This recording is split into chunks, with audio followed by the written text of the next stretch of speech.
Alright guys, here we are taking a look at the last figure of Series 3 that I'm going to be taking a look at. It's Gears of War Series 2, the Cog Soldier. More people are probably going to consider him Ben Carmine because, you know, it's pretty much is him, but it's not. Let's take a look at his details. He's basically the same thing as Baird and Carmine. More like Baird because Carmine's clean, Baird's dirty. And this guy's dirty as well. Here's the main thing that makes him different, is the head, which looks really good detail wise and paint job. The different straps and buckles, all the metal plating, the vents, goggles, everything looks good. Accessories he comes with are just two things. He comes with two accessories. He comes with like every other Cog Soldier and Gears of War good guy, the Lancer, which seems better quality than Series 2 Lancers, because Series 2 they had like a problem bending. These ones are they still bend a little bit, but they're more solid. And unlike Carmine and Baird, he doesn't come with a shotgun, he comes with a sniper rifle. So he's not exactly a repackage. Articulation is actually different than those two guys, Baird and Carmine. He has a head movement, which, you know, it's the same.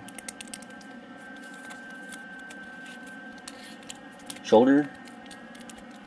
But now he has actual elbows.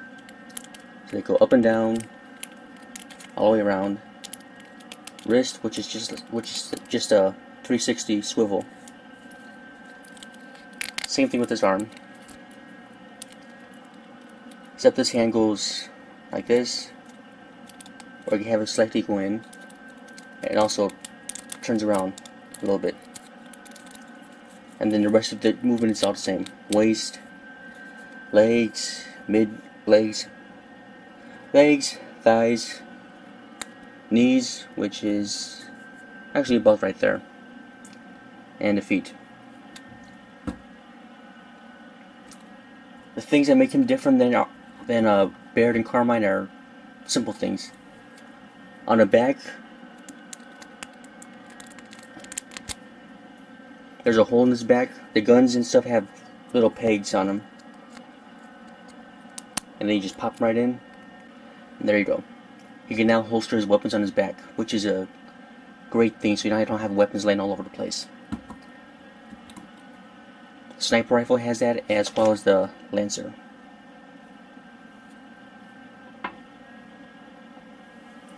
And the best thing about him, besides the little bit of storage on his back, is the added movement to his arms, which is great. If you could find more than one Cog Soldier, I would say pick him up. That way you could pop his head off and put on either Carmine's or Baird's head. That way you can have a better articulated character of them. Price range on him is same thing as all the other ones, $13.99 to $16.99, depending on where you pick them up. Size comparison, let's go ahead and take a quick look at these guys, the whole group. Cog Soldier, Baird, and Carmine. So you got the full group right there, and the family. Family because me, and I'm sure a lot of people are going to consider him Ben Carmine instead of just a Cog Soldier. Goods and bads. Bad, there's really nothing bad. He's the same sculpt as those guys basically, but he has added arm movement, hand movement, and a different head, as well as the hole in his back, which allows you to holster up one of his guns, either being the sniper rifle, the Lancer, or one of the Locust weapons. He's the same size as the other guys, so he fits in very nicely with the scale. The Cog Soldier is basically one of those characters you can buy a million of and have like a whole army type thing. Sure, he's the same thing as the other guys, but I'm going to give him a score of 9 out of 10. Just because of the extra arm movement that allows you for more poses and stuff, as well as the added weapon in the back. And not only that, it's a different weapon than these guys, because Baird and Carmine come with shotguns and Lancers, while he comes with a sniper rifle and a Lancer, so he's a little bit more different by the packaging and items. Is it worth picking up? I say yes. I picked up 2 of them just so I can do a custom with him. Switch out some heads of Baird or Carmine. So yeah, he's definitely worth picking up. Out of Series 3, I'm saying he's probably the best one out of the series. But then again, I really like the Cog Soldier, so of course I'm going to favor them a little bit.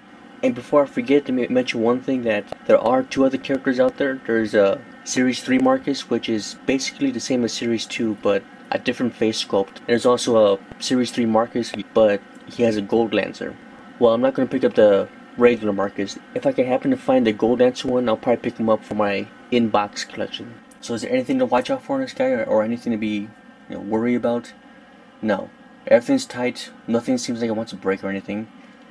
None of the weapons are cheap. They're all pretty strong feeling.